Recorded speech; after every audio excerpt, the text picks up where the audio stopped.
दुर्गा नदी के किनारे बसा एक गांव फूलपुर। गांव में कुछ 100-150 लोग रहते थे। अंजलि, जो कि पास ही के जिले में रहती थी और 12वीं पास कर चुकी थी, उसके पिताजी ने बेटी को जल्दी विदा करने के लिए उसकी शादी फूलपुर गांव के मुकेश से करवा दी थी। मुकेश कभी स्कूल नहीं गया था और इस कारण वो पढ़ा लिखा नहीं था और बाकी गांव वालों की हालत भी मुकेश जैसी ही थी। मुकेश के घर में उसके माता पिता भी रहते थे। सासू माँ, मैं बाहर मंदिर तक जा रही हूँ, आधे घंटे में आ जाऊंगी। अरे अभी कहीं जाने की जरूरत नहीं है, चुपचाप जाके रसोई में रात के खाने की तैयारी करो। और ये घूंघट क्यों हटा लिया है तुमने? क्या पता नहीं कि इस गांव में औरतें बिना घूंघट के नहीं रहती?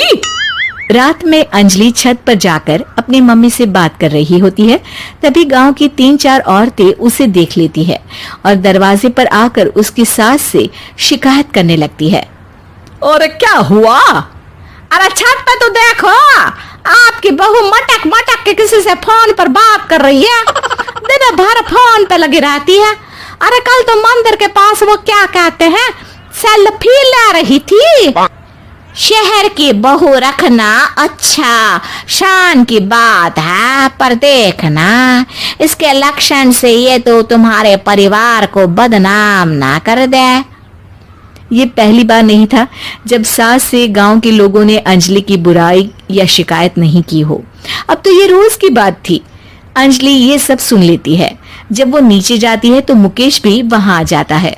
सास कहती है, बेटा, लोग घर आकर शिकायत करने लगे हैं बहू के कामों की। देख लो, पति हो, संयम से रखो इसे।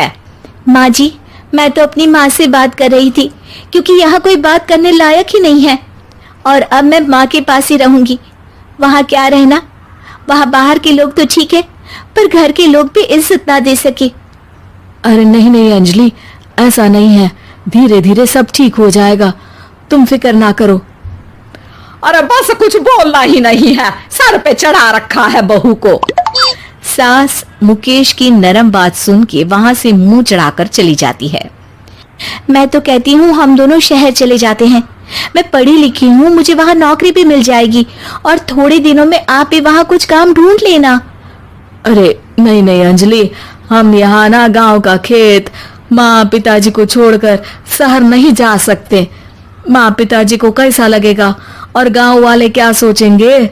ये कहकर मुकेश सोने चला जाता है और अंजलि की गांव वालों द्वारा बुराई का सिलसिला बहुत दिनों तक चलता ही रहता है।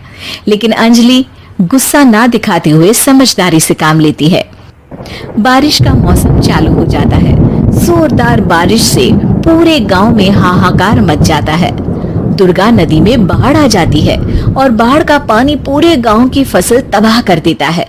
फसल की ये हालत देखकर गांव वाले निराश हो जाते हैं और बात तो यहाँ तक पहुँच जाती है कि कुछ लोग तो अंजलि को इस सब का दोषी ठहरा देते हैं। अरे पूरी फसल तबाह हो गई, पता नहीं किसकी नजर लग गई है।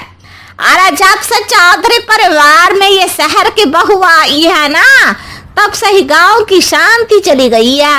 इसके कर्म कांड से माँ दुर्गा नदी भी खुश नहीं है। ये सब सुनकर बेचारी अंजलि रोते हुए अपने घर चली जाती है। कुछ दिन बाद सभी गांव वाले अपनी फसल का मुआवजा लेकर अपने अपने घर आते हैं। मुकेश भी 1500 लेकर आता है।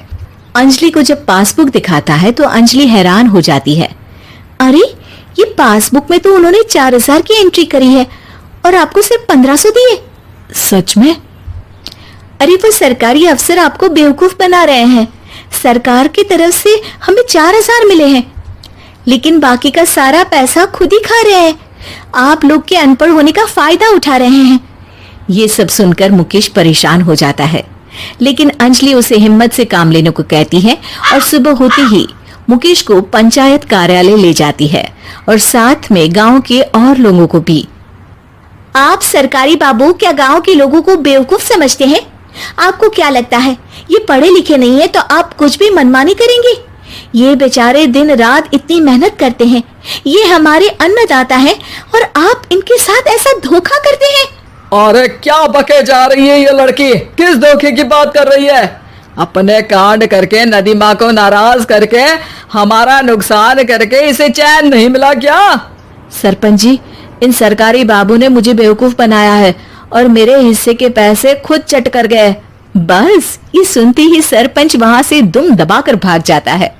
पता चलता है कि जनपद अधिकारियों ने गांव के सरपंच के साथ मिलकर सबके साथ धोखा किया है।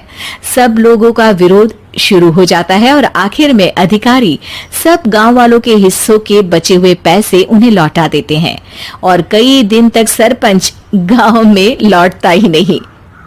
अंजलि, तुम नहीं होती तो हम गांव वालों को तो पता ही नहीं चलता कि ये हमें हर बार बेवकूफ बनाते हैं। हाँ हाँ अंजलि बेटी, हमें माफ कर दो।